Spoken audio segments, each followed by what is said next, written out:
Mala cruise ship experience ba ang hanap mo? Pero dito lang sa Pilipinas, sa abot kayang halaga, mararanasan mo yan kapag ikaw ay sumakay sa MV2Go Maligaya. Tulad namin, mula Jensan, sumakay kami dito papuntang Iloilo. Alas 9 pa lang ng gabi, nandito na kami sa Pantalan. Pero alas 7 na ng umaga nung dumating ang barko. Na-delay daw dahil sa sama ng panahon. Pero finally, boarded na kami. Pagpasok namin, ang unang bumungad sa amin ay ang kanilang lobby. Hindi mo talaga akalain na nasa loob ka ng barko. Sa ganda nito, pakiramdam mo ay nasa loob ka ng isang 5-star hotel. Meron din silang elevator. At ang una naming hinanap ay ang aming accommodation o yung aming magiging kwarto. At ito ang aking kwarto na nakasaad sa aking ticket. Business class ito pero walang bintana. Parang hindi ako dito makahinga. Kaya nag-request ako sa front desk na lumipat sa kwarto ng aking asawa. Dahil meron naman doong double bed at bintana na merong magandang view. Wow!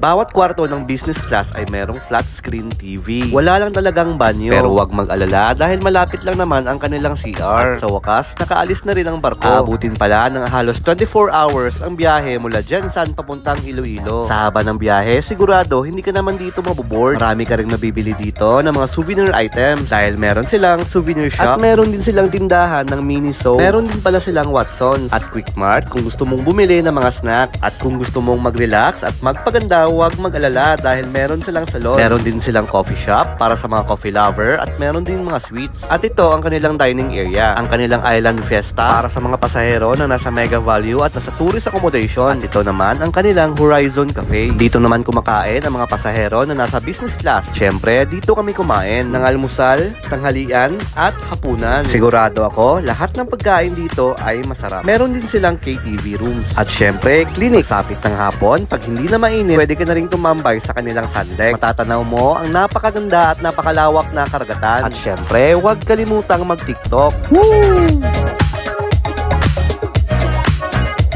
Maliwalas ang panahon, pwede mo rin pagmasdan dito ang napakagandang sunset. Talagang matatanaw mo ang napaka-perpektong paglubog ng araw. Picture perfect ito para sa sunset. May kasabay pala kaming barko, shout out sa inyo kabaro. At nasaksihan nga namin ang napakagandang paglubog ng araw. At tuwing hapon, meron silang karaoke contest kung saan maraming pasahero ang sumasali. Kabilang dyan ang asawa ko. At sa maniwala kayo o hindi, sa mahigit 10 sumali ay asawa ko ang nanalo. Woo!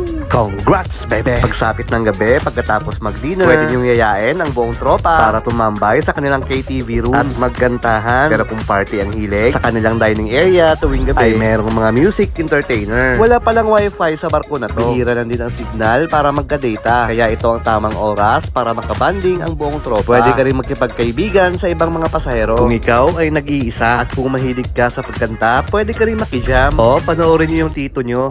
Sa awa ng Diyos, naging kalmado ang karagatan sa aming biyahe. At kinabukasan, pagising namin, ito ang bumungad sa amin. Ang mga nagagandahang isla na sakop ng Guimaras. Kaya masasabi ko na malapit na kami sa aming destinasyon. At kami ay ligtas na nakarating sa probinsya ng Iloilo. Maraming salamat sa panonood. Hanggang dito na lang ang aking kwento.